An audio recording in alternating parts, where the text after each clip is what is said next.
Phillip Jackson.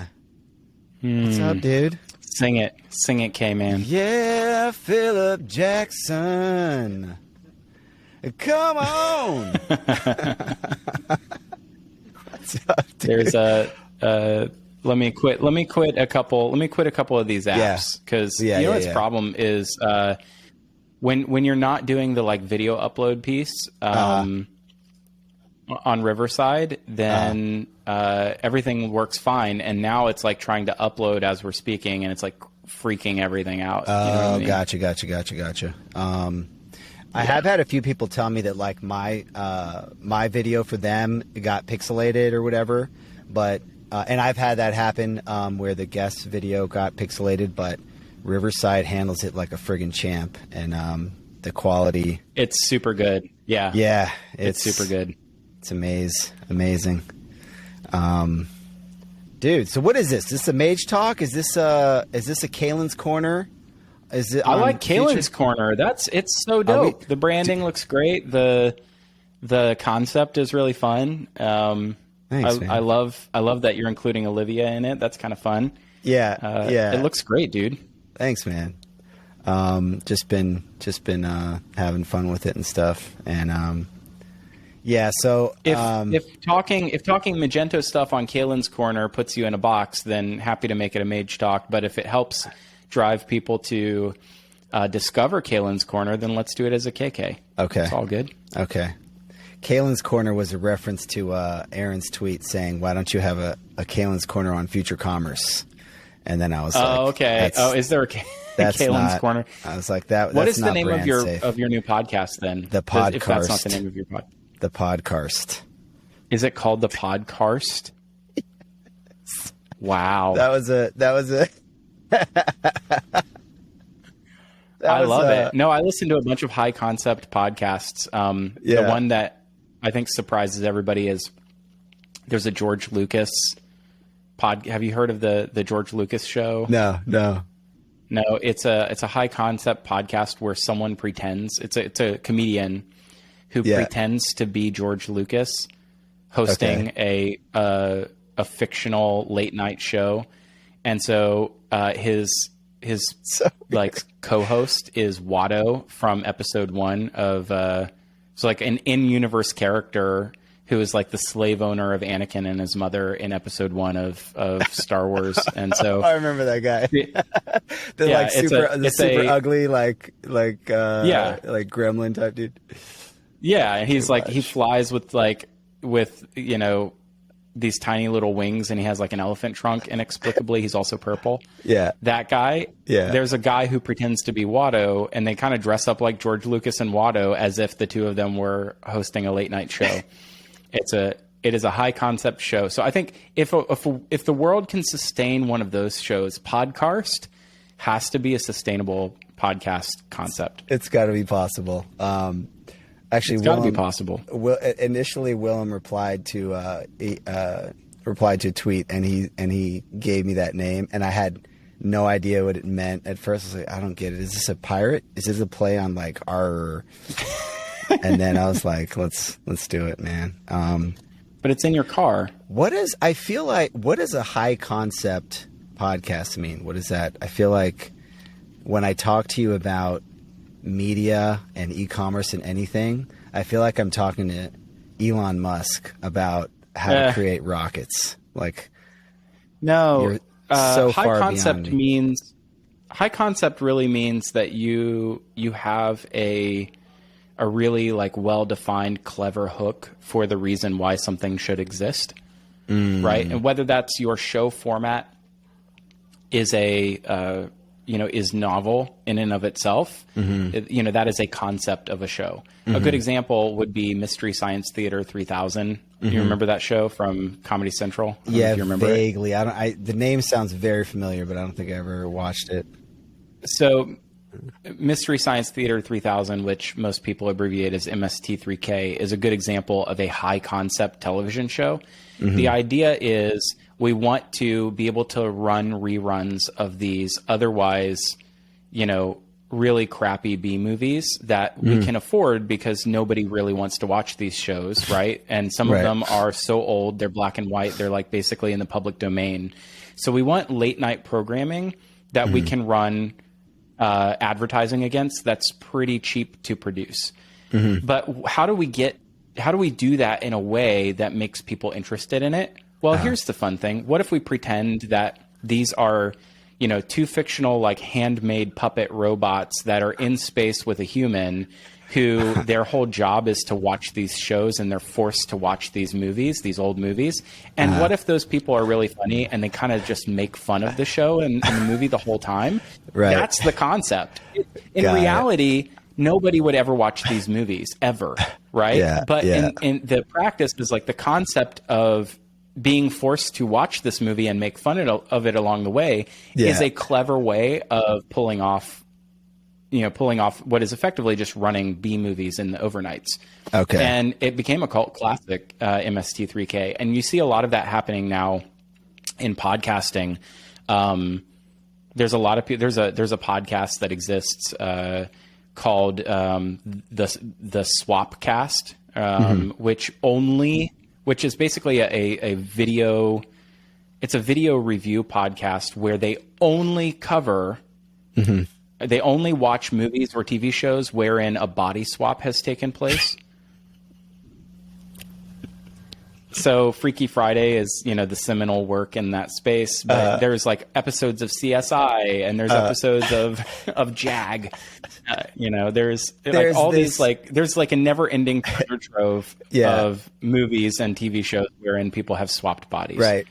So there's this, that's a high concept podcast. Okay. I still feel like high concept sounds to me like something that would be lofty or very literary or artistic or something. Anyways, I'm gonna Wikipedia it so I can fully grok. But there's this. I don't know if you've heard of Kyle Dunnigan. He's a comedian. He has this YouTube channel where he does face swap videos. So he'll. Oh my gosh! Yeah. So he'll do a whole thing where he'll face swap Biden or like random Caitlyn Jenner and Ben Shapiro, all these random people, and he'll smash them together into some crazy episode where he's playing all the characters using a face swap, and it's absolutely hysterical. I can't stop watching it. He does a Rocky Balboa. The three people that you mentioned feels like this is a nuclear topic that I don't know enough about to say whether I like it or not. So I'll refrain from making any comment. That could be a really interesting hook for a show, as doing pseudo conservative political media without actually doing it. Like it's a comedy show.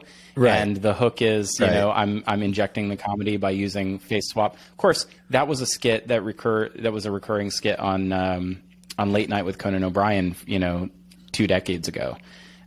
He would do the like mouth swaps. I don't know if you remember that. That was a lot of fun. No, I don't remember that at all. Back in the day. Of course, nowadays.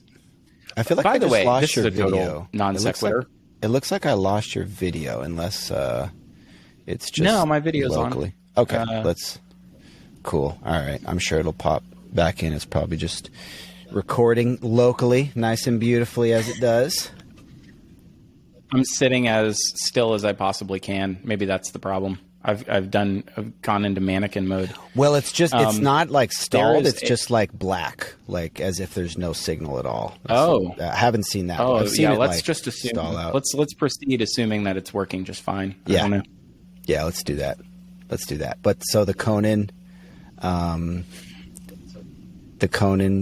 I was going to say there's a non sequitur here. I feel like I owe you an apology. Really? Okay. I have said for years that you are 18 months late on things. Yes. What I'm realizing now is that you're 2 years early on everything. And that the way that the hype cycle works, it feels like cyclical. You're late. Yeah. But in reality, you're at the beginning of the post-hype cycle, like long-term build into like beyond nascency, something that gains like trust and gains a foothold. You're actually quite early to that. Wow. So when the Wow, bottom falls out of the hype cycle, Kalen's all in. The rest of the world moved on, but now you've recognized where the actual trend is. And so I owe you an apology of 6 years of calling you out as being 18 months late on things on a podcast. Wow. In reality, you're 2 years early. I'm going to start making all of my bets based on what you're currently interested in. Car podcasts. I'm serious. Car podcasting could be a thing. This face swap thing is going to go somewhere too. That's very flattering. Coming from somebody with a whole business around talking about the future. So I appreciate that. I think you're a trend spotter. Kalen, you're a futurist. We should give you a show. A car-based time travel show. Yeah, let's do that. I want to get on the Future Commerce Network. That's my goal. Eventually, I got to step my game up a little bit. That's the goal. You should aim higher. I probably should aim only slightly higher. But let me ask you this, and we're going to get to the Magento stuff very soon because I am jonesing for some old school Magento chatter. But do you? I was looking at the article you wrote on the thing that referenced the Epcot Center, and the thing that referenced that town, that walkable town in Arizona. And I'm reading this thing and I'm going, dude, like you are so heavy into writing, and I'm curious, do you like writing better or podcasting? Because I think of you so much as a podcaster, somebody that's very comfortable speaking, that enjoys speaking. But you write and I know you have a discipline. You write every day. It's a huge part of, your thing. So what are you, man? Are you a writer? Are you a podcaster? Are you a mix of both? Obviously a mix of both, but kind of a dumb question. But I'll answer that in a different way. I was never a great guitar player, but I could play a little bit of every genre. Yeah. I was never a great keyboard player, but I could play pretty much anything by ear, especially if it's pop music. I'm not a great singer, but I could tell you I can do all of them, and that makes me versatile, right? And I think that there is a certain kind of a musician that is more useful as a versatile generalist and can float around. That's a useful thing in a band, to have someone who can cover every spot. It's really hard to find people like that. I feel like I'm not a great podcaster. I'm not an amazing interviewer.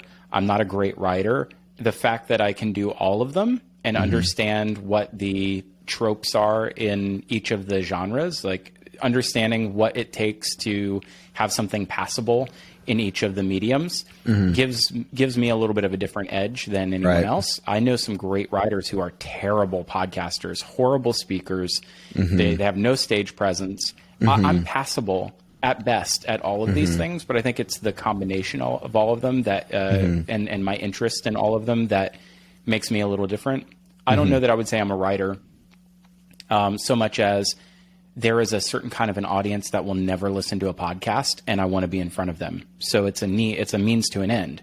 And they feed each other, right? You know this. Podcasting helps you have conversation that helps you kind of work out what you think about something and verbally process something. Yeah. And it's a low barrier to entry and a really great, it's a great way to have high frequency of engagement on a particular subject and kind of work through something. Yeah. And that helps me really solidify my position so that when I sit down to write, I have something to say.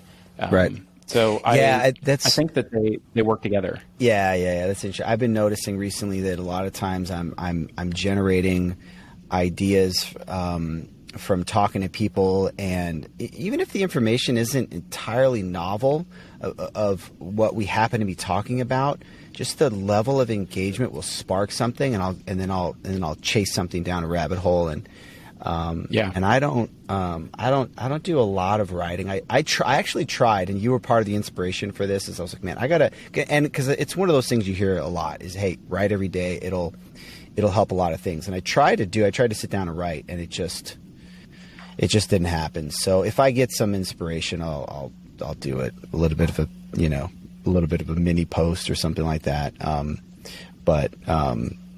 Gosh, there was something I was about to say that completely slipped my mind. But and the other thing that's great about Riverside, by the way, it actually gave a notice that I hadn't seen at first, that when your video blacked out, it said there's an internet whatever, but don't worry, it's still recording locally. So. Oh, nice.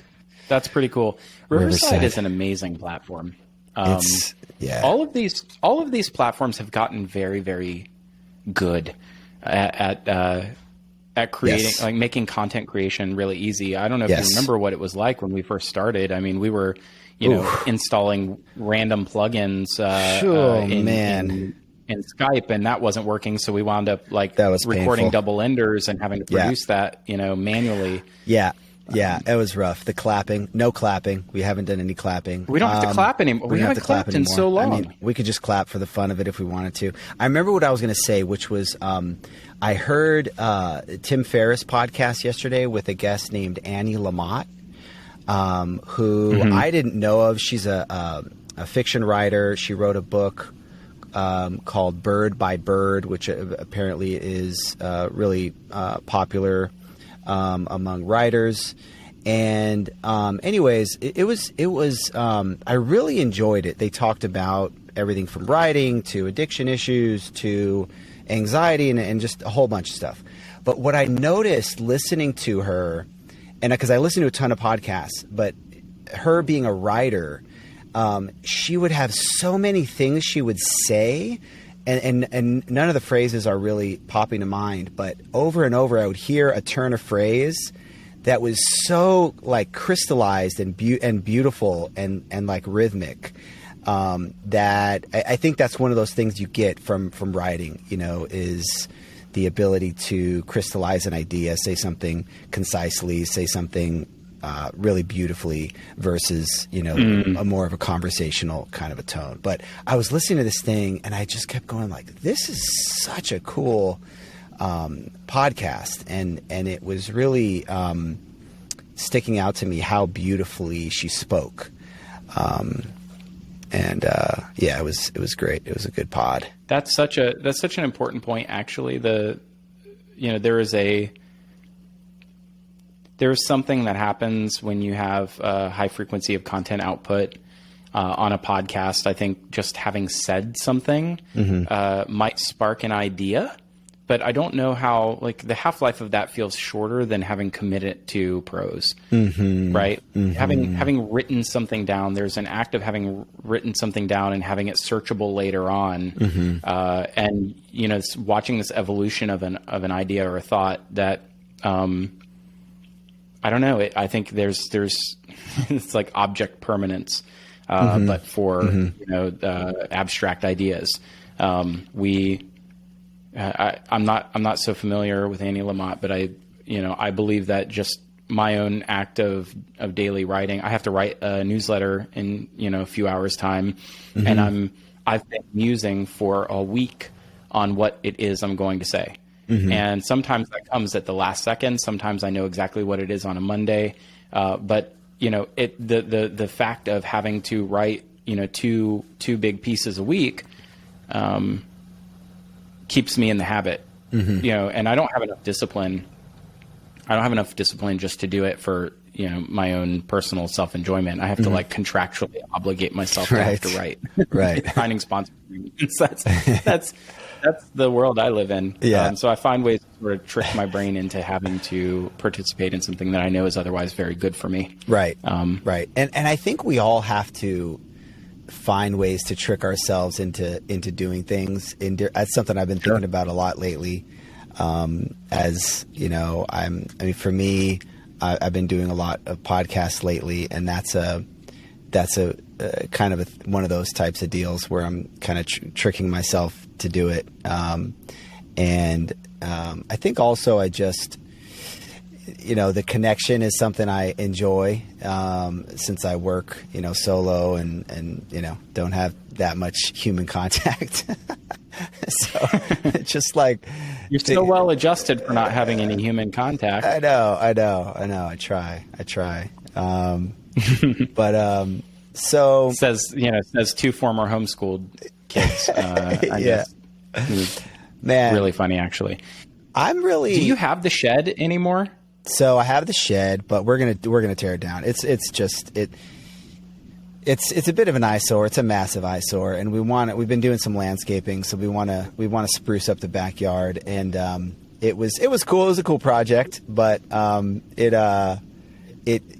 was able to put an AC in when it was hot, but then when it got cold, I go, well, okay, let me put a heater in, and I quickly realized it's a massive fire hazard. So. So I hit the brakes on that, and then now that the car is working out great, it's like, I don't know, it's perfect. But so I want to talk about I want to dig into the 9x9 a little bit. But first, a word from our sponsor. No, but first, on the Magento, you should slip in a sponsorship. I know, that'd be slick. It's funny how just having a sponsor makes a podcast feel more official. Right. It's true. It 100% like makes it feel more official. Yeah, it gives people something to go skip. You need to skip something. Right. Are you even a podcast if you didn't have, a sync to clap, a clap sync for a double ender and or a Casper or Audible spot that everybody skips? Something to skip. Yeah, it's like you need something to skip. It's like the listener, if they're not engaging by tapping fast forward a couple times, they're not fully. That's how you've got people.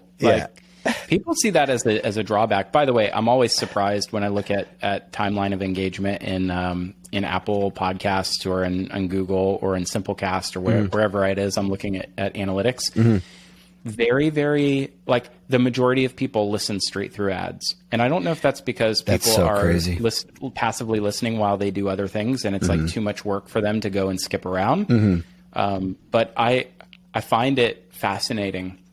Yeah. Also, I find it fascinating that where people do skip in ads, there's usually a big spike of interaction right before the ad.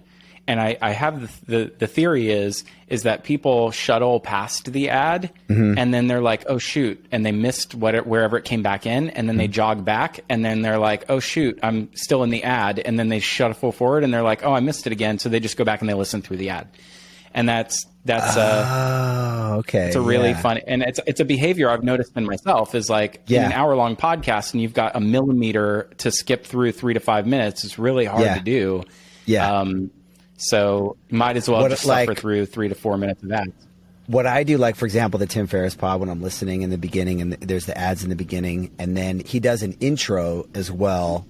Although sometimes I just literally fast forward until I hear someone else's voice. That's how I know I'm through all the introductory stuff, and but it's funny that you say that. And actually, I'm kind of curious. I don't know if you can talk about this, but I'm curious, like how you monetize Future Commerce, because I know that you have the reports, and there's sponsors of the reports and stuff like that. You've also have sponsors on the podcast, and I don't know if that's something you can talk about or not, but like, do you, cause like you're talking about how people just skip ads. Like, do you, yeah. We build in public. Yeah. Yeah. Is that sort of baked into your model around the reports and stuff like that? It depends on, it depends on what the medium is, right? I think contextually relevant advertising is actually a benefit because advertising provides a vehicle for discovery. Hearing about a service that you didn't know existed or a product that might serve a need for you. If the creative of the ad is good and if the ad is contextually relevant to the audience, ads are not a bad thing. Yeah. When I hear an ad for the first time and it's something I've never heard of on a podcast I like, I will listen to it. It's only the subsequent times that I'm not as interested, but I completely agree there. If it's something that's to say that every,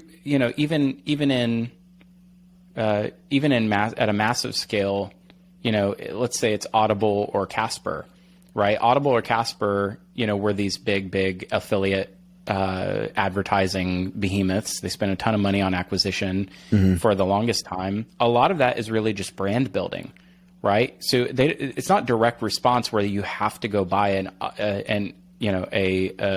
Audible subscription or a Casper mattress for it to be worthwhile. Yeah. We did that for almost 3 years at Future Commerce. We had a long-term relationship with Vertex, the tax company. And Vertex had very little interest in direct response engagement. They weren't holding us to an account every week or month on how many signups they were getting, because once they got a subscriber, the chance that you abandon your tax service is very low. Like you hold on to a tax service for a decade. So unless you're John McAfee, you don't want to pay taxes anymore. Unless you're rest in peace, right? Rest in peace. Yeah. So yeah, I think a lot of podcast advertising is not necessarily direct response. I think it's brand building. And I don't know that enough growth marketers think of it that way. Newsletter advertising is certainly direct response, and it is a numbers game. But think about it this way.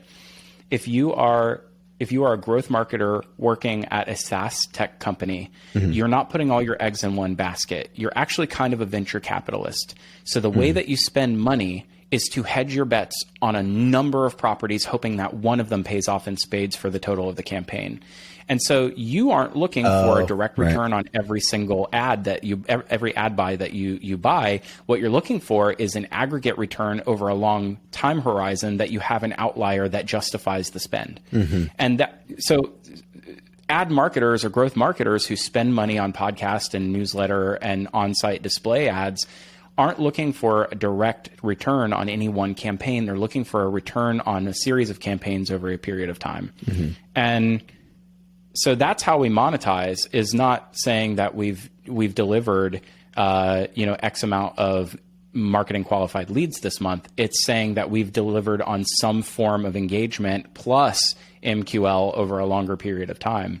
And yes, there will always be people for whom advertising is a barrier. And I think that the next stage of building a media business is to provide people a means of direct compensation to not have to have the advertising. So either they pay you directly as a creator, or you provide them with a mechanism to bypass the ads. Podcasting has that built in, but there's Patreon and other communities where you're providing a benefit to people who have given you a one-to-one relationship is the next phase of that.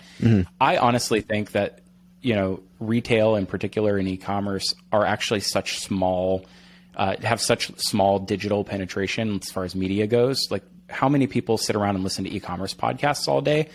Really, it's 150 to 250,000 people in the US, period. And everybody, including Modern Retail or Digiday, or Retail Dive or NRF, or eMarketer, Brave Commerce, like there's a million podcasts, there's a million newsletters, there's a million trade organizations and journalistic organizations that are trying to capture that same audience. It's kind of a losing battle over time. So the evolution of a media business is, how do we take this generic idea of being able to create media that we've piloted through just delivering to one audience, and now be able to do that in different contexts? The future of account-based marketing, for instance, if you are a growth marketer, is I want to be able to speak directly to a sales opportunity. How does a company like Future Commerce help Klaviyo or Shopify create account-based marketing information entertainment that can be used to help them close sales cycles rather than just broad marketing? So we have a content studio, and we built the Resilient Retail podcast with Kristen LaFrance. We've built a series of shows for Klaviyo and Shippo.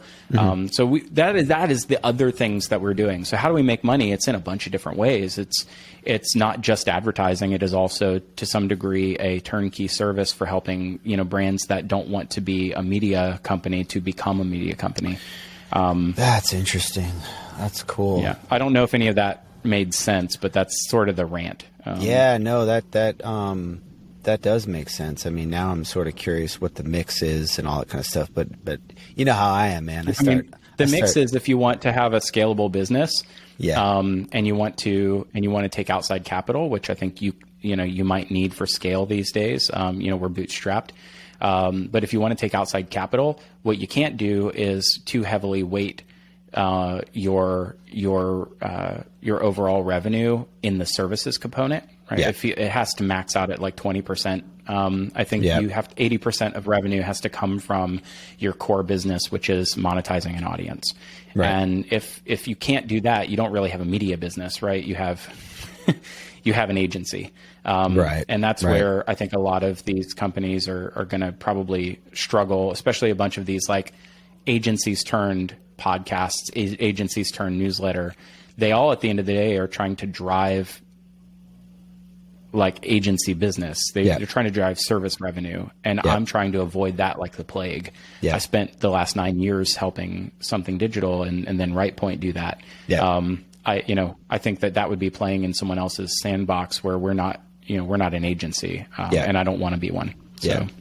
Well, and it's interesting going back to the branding thing, because thinking back to that behavior of skipping the ads, if we're thinking about it from a branding perspective, it's almost like that first moment where the ad plays and it says, "This is brought to you by Audible," and then you fast forward. The branding already happened, even though you think you skipped the ad and you skipped 98% of it. Bam! Now you heard that, and then you go, "Oh man, Audible's everywhere. Audible sponsor," or same with Klaviyo, things like that. So that's interesting, and that's kind of advertising 101 type stuff. But it really, but I mean, it is. But we all, we're all on a different part of the journey of trying to figure out how you.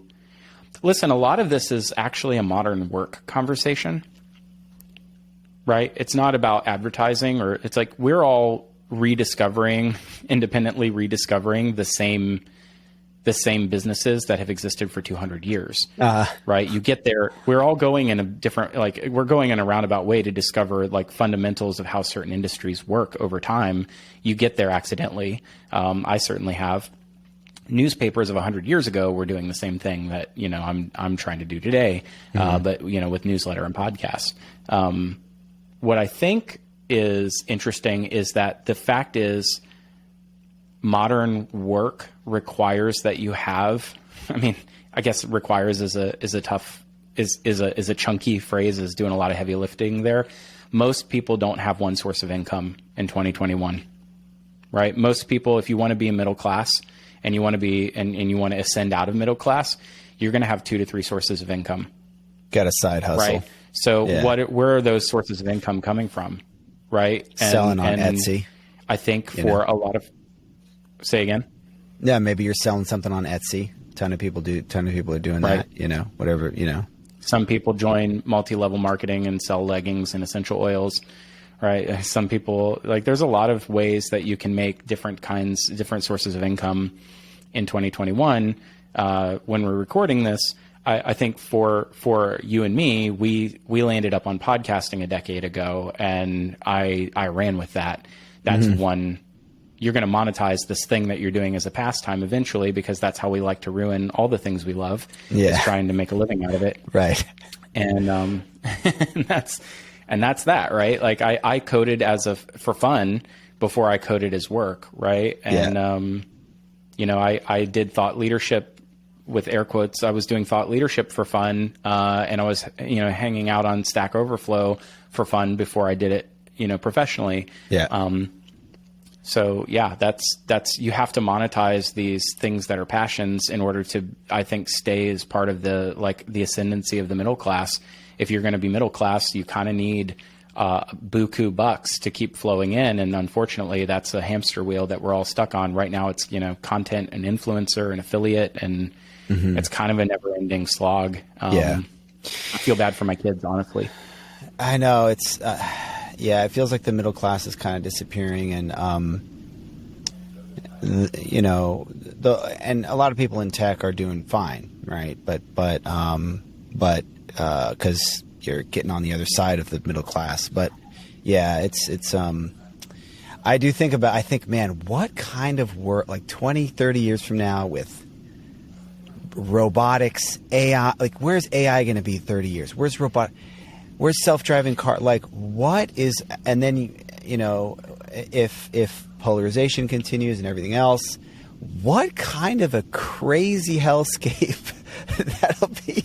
Like, kind of cool. Also, like, there are lots of cool elements to it. Interactive TikTok video banners on every corner of, who knows. And like, gosh, it's just, I'm going, what? And my kids are so like old school and traditional, like, they're my daughter's in the House on the Prairie, and she, she wears this House on the Prairie dress, and she just was like, and I'm going like, and it's the best. It's adorable. I love it. And, but I'm going like, what world are they going to live in? It's yeah. Can I ask you a question? And I hope this doesn't come as like any sort of indictment of, no. Of the parenting style. I wrestle with this because I feel like my kids are pretty sheltered. In fact, my kids, my youngest daughter, Pierce, came downstairs last year and was like, Dad, I want to try Fruit Loops because they're the fruitiest cereal that exists. And I'm like, where did you find out about Fruit Loops from? And she's like, oh, I just saw, it was on this television show I was watching. And I started thinking about it. I was like, she has never seen advertising because her whole life has been Netflix, right? Like she just happened to be watching, Nickelodeon, which was like never ever did they watch network television in any way or cable television. It's the first time she's seeing advertising, and so it's like working on her. Oh, and, yeah. And I had this like almost like crisis of conscience as to how am I preparing my kids for the real world by protecting them from it in the meantime, or am I maximizing their innocence of childhood that they would look back on fondly? It's like, this is going to go one of two ways. Either they're going to be really, really proud of us as parents and like giving them a childhood that, that didn't cause them to have to grow up too soon, or they're really going to resent us for not preparing them for what the world actually is. Yeah. And it's not going to be anywhere in the middle. It's not going to be anywhere in the middle. Yeah. What do you think of that? Do you ever wrestle with that? Or you ever think about that? I do, because they have this very, sort of protected environment that they're growing up in, and it's been beautiful to see that. I mean, my oldest daughter is 12 now, and I see her maturing. I see how smart, and intelligent, and caring, and social, and articulate she is, and how creative she is, and I'm going, man, now math is not her. We got to work on math a little bit, but I go, man, it's really beautiful how I see her maturing. And then I go, what is going to happen when she turns 18 or whatever the age is where she flies the coop and goes out into this crazy world? And I don't know, man. I really don't know. I mean, look at the Amish, right? Honestly, like, they have a very sort of show title. Show title. Look at the Amish. They have this very idyllic life, right? And then they leave on the what's it called, Roomspringer or whatever. And a lot of times you never heard of this before? Well, I've heard of it, but I don't watch all the Amish reality shows enough to have all the names memorized. So then they go nuts down. And most of the time they come back because they think it was better that way. So it's kind of both, and like they have that moment where they go crazy, and then it can be both, right? It can be both. So I have no idea, man. I got no answers. It's terrifying, It is terrifying. It's terrifying. I'm going to screw my kids up in some way, right? Don't all parents screw their kids up to some degree? Yeah. Yeah. And a lot of them are like overcorrections, right? Totally. If you were extremely sheltered as a child, you probably had like, you either are going to be like completely overcorrect the other way with your kids, or you went so freaking wild on your own that you like repeat the sins of your parents. I don't know. Yeah. There's these like dramatic swings that I think happen from generation to generation. And, it's one of the things I think a lot about, especially in the way that we create content for future commerce is how do these generational, like, is there a generational divide? You know, are there really differences in the way that generations, you know, see and approach problems or come to terms with or create culture or coalesce around what things are culturally important or relevant? And I you know, I'm going to be biased or I'm going to look at that through my own lens of experience. Like that's how everybody looks at everything, right? And so I can't help but say, oh wow, you know, like I had such a sheltered childhood, and then, you know, I you know, how does my own experience layer into what I see happening in the world? How does that inform? I don't know. Maybe I'm overthinking it. I don't know that I actually think about it as much as I instinctively react to and react to things, or how I instinctively just go about, you know, parenting, or right. I don't know. It's all instinctual. I don't think it's intellectual. Right. I think so too. I don't know. I took us down a weird path. Sorry. I have not much more to say about this. We went down a wild path. We really only have two choices here. We can talk more about Amish life, or we Let's can take not and say we did. or we can take a left turn and talk about the Magento fork a little bit, just a touch, just a touch. Basically, I have sort of felt a little bit re-energized by this whole thing, and it's gotten me feeling, I guess, a bit nostalgic at the same time, which has got me thinking about the good old days where we would have a good, you know, argument about a particular topic. And I also was imagining you probably coming down a little bit more. You know, you've moved up market, obviously, very successfully in your career, and much of the ecosystem has, you know, and is doing great. And then you've kind of got the open source community, the SMB, whatever that is, and there are different use cases, there are different needs, there are different interests there. So I was literally just thinking, like, I just want to talk to Phillip about this. And, like, you know, I know by now everything's been said. There's nothing left to say. You probably, you know, don't have much to say on the topic. But if I had a lot to say, I probably would have said it during the Twitter dust up. Yeah. I'm assuming that everybody listening to this at this point, this far into this Kalen's Corner, or what the podcast, already has some perspective or has some awareness of what you're talking about. So we'll just dive in. Yeah. I find it fascinating that, like, let me give you what I think is happening. There is an organization here, Huva and Willem and those other, you know, and the other folks who were the early signatories to Mosca, this, you know, Mosca, the Magento Open Source Community Alliance. Sure, right? Why not? Yep. Yeah. Those early, like, they have come out and very explicitly said this is not about a fork. This was trying to have a conversation that, you know, forecast a number of eventualities. Mm-hmm. And what I think is, there are people who just want to watch the world burn and love, like, bringing marshmallows to the bonfire. Mm-hmm. And I don't want to say you're one of them, but I think you're one of them. Like, you just want any kind of, like, dust up that you can, like, you love it because it's reinvigorating some kind of excitement or any kind of conversation that is, like, bringing some, that, like, is taking what is actually an apathetic, you know, open source community that sort of, like, was dormant and reigniting something. And any kind of passion is better than apathy.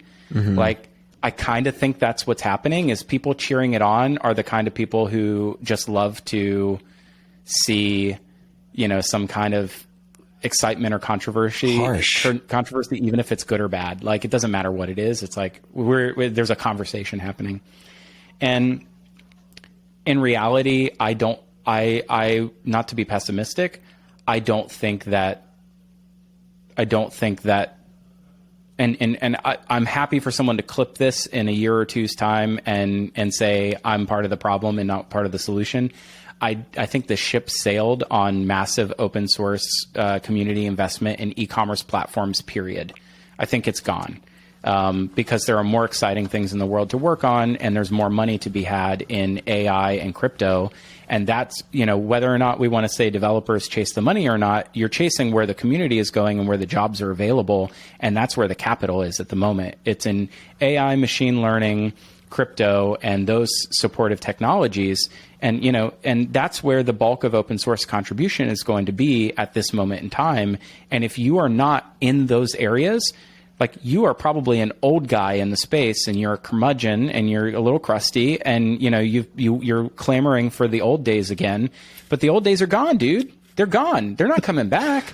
So this whole idea around a fork is to serve an ever decreasingly an ever smaller community of, and by the way, I'm the one who's written a piece on Future Commerce about, an apologist for open source, and saying that, like, there is still a case for open source in the world in e-commerce. But I think that that's not getting bigger over time. It's getting smaller over time. Mm-hmm. So this is a fun thing for us all to get excited about. I don't know how much will actually come of it, or how many people will stick around for the next decade trying to build it, which is what ultimately I think everybody wants. I just don't think that the market for an open source e-commerce, developer ecosystem is viable at this point. Now, there could be an inflection point. I said this on the last Mage Talk episode that we've done at this time with Phillip, which is, an inflection point could be that there's something that happens economically where we go into a time of economic distress, or a drawdown in GDP, or economic growth slows, and then people are going to try to eke margin out of their e-commerce channels, and paying Shopify 2 to 3% becomes a liability and not a benefit. Mm-hmm. Maybe then there's a case for open source, and we'll see an exodus of all the SaaS cloud platforms to a bunch of open source platforms. But the question then that I would ask is, well, is Magento going to be the one at that point? Is it the newest, project with the most, recent investments in technology? I think if Mosca can provide that, then yes. But that's my rant, and that's the rant. Literally the only thing I have to say about it. I think a lot of people do perceive me that way, as that I just like to want to see it burn, No, I mean, I was joking. Okay, yeah. Okay. Well, it was funny because there's this Twitter account, Magento Pirates or something, and is it? Yeah, and I saw it, and it was like anti-Adobe, Magento. It was kind of a deal. And I see it, and I go, oh, that's funny, It was just this new account, and then the next day I'm getting DMs like asking if that's me, if I created that account, and I'm like, no, and then people were freaking out about it, that it was, spreading FUD or whatever, and I'm just like, guys, it's a random account with 8 followers. But I think people perceive me that way on some level. And I mean, I guess you're probably right in the sense that controversy is going to drive eyeballs to some extent. But I find myself being kind of inspired by what they're building, even though it is small. Maybe even because it's small, I think that they have a use case, which I see a lot of parallels between Huva, which is obviously just a front-end framework, and the rest of this, which is a lot more than just the front end. But I see a lot of parallels in people saying, "Hey, let's take a simpler approach. Let's do something that can drive down costs, that can be easier to use, that developers can work with. A small team can get a lot done, iterate quickly, create something valuable that works for their relatively small use case, but then can grow." And like, I see Huva growing. I can imagine this growing over time, and something that they really are committed to long term. It's not just a short term, like, let's cause some chaos type of a thing, but it's really, Willem really wants to, Magento in this open source incarnation to have a really long, fruitful lifetime, even if it's for a relatively small segment of the market. So that's inspiring to me. we'll see where it goes. I don't No, know. I think that is wanna, I don't know. I think that is inspiring, yeah. right? Like, I just learned about a foundation that exists that, applies for and receives grant money to try to help support independent writers who aren't necessarily part of a writers guild that are disabled in some way. Like, someone who wants to be part of writing for Hollywood or for television and wants to be part of the film industry, but otherwise feels like they can't really get a leg up or get to break into the industry because they have some sort of disability. There's a foundation out there in the world that's fighting for them and is trying to appropriate capital to them to help them succeed. Right. Like, that is a noble cause. Right. It's an extraordinarily small niche of disabled writers that are like, to say that shouldn't exist would be a huge mistake. Like, there's enough capital in the world to help these people to break into an industry. Like, that should exist. And no one, like, what I'm saying is, like, that foundation is probably not going to, have the scale that, like, the Bill and Melinda Gates Foundation would have in trying to change something in the world. Like, there are varying levels of skill, of varying levels of cultural, impact that any open source or not-for-profit or nonprofit organization or association is going to have in the world. This absolutely should exist. Mosca could come along with Mage Association. Maybe there's something really great and tangible that we can all benefit from out of it. What I'm concerned about is that the conversation went very quickly to a fork, and the fork is a line in the sand saying that from here on, we're no longer part of the larger organization. We're going our own way. Yeah. And when you do that, I wonder if you're ever going to achieve an escape velocity. Let me turn the questioning back on you. And I don't know, you asked me earlier if I divulge numbers or if I talk about strategies. I'll ask you the same. I perceive that Commerce Hero is probably one of the most influential, talent, one of the most influential forces in recruiting and moving top tier talent amongst, Magento hiring, entities, whether that's a direct brand, or an enterprise that's trying to outfit a team, or a startup that's trying to utilize Magento for something, or an agency. And I perceive that, this shift of Magento moving up market is something that Commerce Hero, if you had a thesis that Magento moving up market was bad for the market and was bad for Magento, that you could have played a very key role in changing that early on by saying, I'm not going to work with, giant healthcare organization. I'm not going to work with, giant, offshore, 5,000 person body farm who's hiring a bunch of India Magento talent. Like, I'm not going to work with them because what they're doing is pushing this thing up market. And I don't believe that is a good move. That's an interesting question. I think that, and I've definitely benefited from the salaries going up, and I guess I've been party to creating some liquidity in the hiring market. And I think that I don't begrudge anyone that is benefiting from the move up market. I think it's great. Like I said, I think you're a classic example of that. There's tons of people that are doing great. I mean, tons of people that are doing great, and are not at all. And so it's a little weird in the sense that I don't have a direct.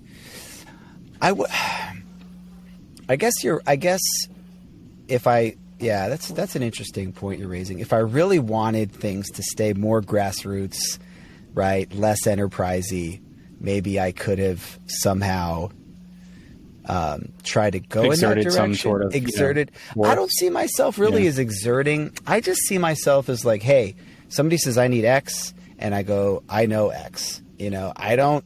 Yeah. People go, you're inflating salaries. I go, bro, I asked this person what they want to be paid. They gave me a number. Now, maybe they gave a high number. I don't know. I took the number and I said, here's the number. And the person said, cool. Right. And so, do you know what the solve, like, do you remember back in January where lumber prices were at like a 10-year high? That's yes. Yeah. Do you remember that? Yep. Yeah. So do you know that lumber prices are now back to normal? Really? No, I didn't know that. Yeah. The solve for high prices in the market is high prices. Eventually you reach an inflection point where no one wants to pay that rate and will stop paying for it.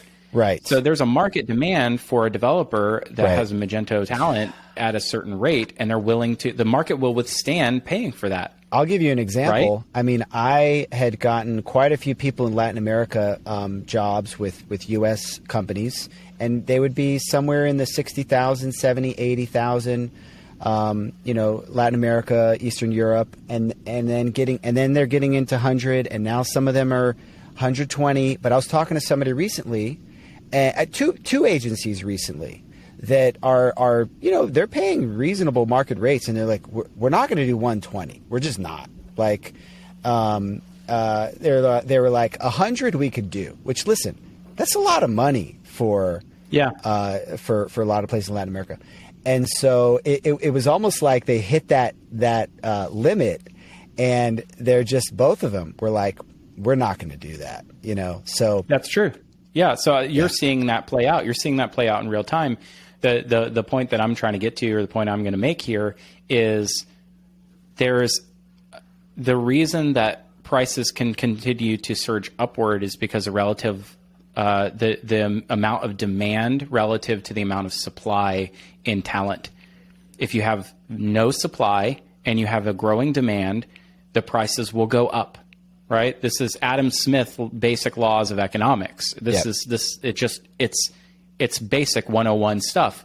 If someone is willing to pay, $180,000 for a developer, even if that developer 5 years ago was making, $60,000 or $70,000, it's because there is no one else in the market to compete with them on price. Right. So the challenge that I have is this like, I don't want to say like criticism of Magento moving up market. It could only have ever gone in two directions. You either have an oversupply of developers, which create downward pressure on the market, right? And you have an abundance of agencies all competing on price. There's too many choices of agencies to go with. The price will come down to compete, right? Or you have a diminishing number of developers and agencies who can fulfill the demand, and so the prices go up. It's not moving up market or down market. It's losing developer or gaining developer traction. And so really the challenge, the problem here is not that Adobe decided it wanted to go up market with Magento. It's that Magento created a product that is too hard to learn and not a developer experience that anyone wants to live for 10 years building on. So they find something else to do. That's the problem, right? So we can blame Adobe for the lack of community. It was actually Magento's architecture decisions that have created the market that we all live in at the moment. It's not developer apathy around Adobe being a bad steward of Magento. It's that we hired a bunch of eBay PhDs when Magento was taken private, and they created a system that fundamentally everyone doesn't like to work on. Yeah. Period. Yeah. That's an interesting. So then the only people left who can pay the prices that the 20 developers in the world, that are left working on Magento want to make are the big enterprises. That's it. Yeah. Right. So we need a reset, and I'm hoping Mosca can do that, because we do need a reset. But I think the days of open source are like open source as like an aggregator of community because it's open source. I think that's going to be a tough hill to climb. I think you need something more valuable, bigger, and more, I don't want to say more virtuous, but something that's bigger than just the fact that it's open source to kind of coalesce people around. And what Shopify did was they gave everybody is like oh, you have a path to entrepreneurship through our software, right? Yep. And that's, I think, something that is, fundamentally resonant, again, in a world where you can no longer have just one job or one stream of income. Yeah. I think that you know what I'm sensing? What? I'm sensing that you always think you want to podcast with me, and then you get on with me and hear me rant, and you're like, no, I remember now. This is what it's like. It's fantastic. This is exactly what I needed. This is exactly what I was imagining. The architecture, like I remember thinking and saying, like SaaS really has beaten open source as far as at the product level. Now, SaaS relies on open source throughout the stack, which is great, right? There are lots of libraries and things like that. But there's too much complexity. There's too many security issues. However, it does come back to the architecture a little bit. I think about Laravel, for example, which is really, I think, thriving in a different way. And a lot of times, I know a lot of people in the Magento ecosystem that are building a SaaS e-commerce app on Laravel, right? It's true. So that's an interesting kind of a twist on the whole thing. And it kind of comes down to how good the product is and how good the architecture is. Like Hoova somehow is gaining market share because it's just good, right? Laravel is just good. Like I think in many ways, it's interesting what you said about the Magento architecture kind of being the root cause of all this stuff. And I'm going to have to chew on that because it's kind of the first time I've thought about it in that context. But in many ways, ever since the founders left, ever since Yoav left, I think there's been like a little bit of a downward march, in some ways. I think I'm a big believer in founder-led companies and products and things like that. Yeah. So, it's interesting. And to some people, it's not at all interesting. It might, yeah. We're nerds, so we're nerding out about one particular thing. There are plenty of companies and software products in the world who have had huge, like landmark, who have had massive effects on the culture, and have had, who have just, who've had outsized impact on the way that, we all transact online. Yeah. Like what's the name of the CEO of Zoom? Do you know? I don't know. I can't remember. I read who founded Zoom? Who knows? I don't know. But everybody freaking uses it. Yeah. And so I that's the thing here is, I do think that BDFL, benevolent dictator for life, is a thing that open source products or projects benefit from, is having an incredibly clear vision and to rally the community around that vision. And when you just have a flat organization, I think it's really, really tough. There are very few projects benefit from having just a flat organization or consortium of ideas. Like they typically spiral into infighting and wind up at stagnating very quickly because there's no one to lead a vision for people to just say, I'm in or I'm out. Yeah. And we've seen that a lot in programming languages too. Like, PHP went through its era of stagnation because of that. Yeah. Zend as a platform kind of fell apart due to some of that, and then its sort of commercial roots and being a commercial product. Right. By the way, maybe PHP is the problem here too. Like it's kind of the old guy scripting language, right? And it has a reputation that it'll never ever, it's been object oriented and very performant for 10 years now. Yeah. But there's no turning the tide on that. On the perception that it's not performant and that it's, a functional scripting language. Yeah. Like it's I haven't done much coding at all recently. I've been no coding it up with my Airtable, and there's this app that builds a site on top of Airtable. But just yesterday, I wrote some JavaScript to kind of plug a little bit of a gap in what the thing could do, and it was fun. It was like I saw that. That was really cool. I had that moment where I was trying. I wanted to get back home to go for a run because I try to go for a run at the end of my day before dinner time. Wait, you're running? Dude, yeah. But now I didn't know this. Well, you honestly, I shouldn't even say the word running in your presence because you run for like days at a time and you run hundreds of miles. I run for 18 minutes at a time. Okay, I run around my little. That's good. But I try to do, so I do stretching in the morning. I do the gym in the middle of the day, do some lifting, and at the end of the day, I try to get a quick run in. 2 miles. It's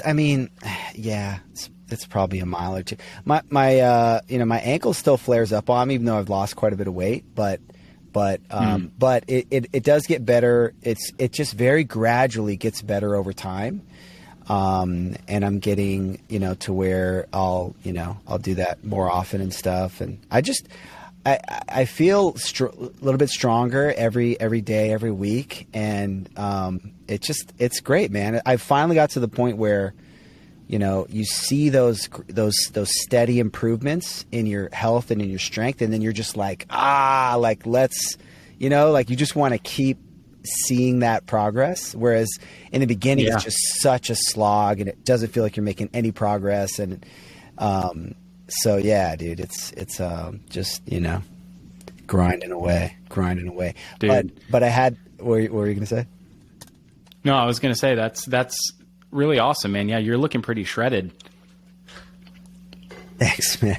Not quite shredded, but that's the goal. But I had this moment where I was working on this little JavaScript thing yesterday, and I was like, "Oh, I got to get home." But I was too like zoned into it that I couldn't pull myself away from it, and I haven't had that coding feeling in a long time. Where you're just like your mind is glued to the code, and you can't pull yourself away. It's kind of it's a bit of a problem, but it's kind of a good, it's a good problem. I need to find a side project or something to have that feeling again. I haven't had that in a very long time. Yeah, it's exactly what I'm saying. I hadn't had that feeling, and it's a unique. I miss it. Yeah, exactly. I miss it. One of these days, I'm gonna code something again. I was looking on my GitHub, and it said.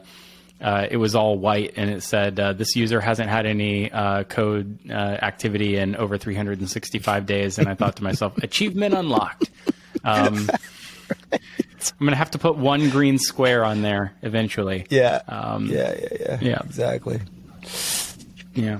Well, this has been great, man. Yeah, Thank you for making space for this. Oh, man, it's fun. I wanted to try to dive into the 9x9. I know I wouldn't even be able to. No, it's fine. We could do that at some other time. You don't need this. I appreciate you paying attention to it at all anyway. Thank you. You have a whole marketing machine around that. So we do. I'm very proud of the FC team. What a cool company. It's such a cool thing. And there's really, really smart people. It's a really neat thing I get to hustle on the side. That's cool, man.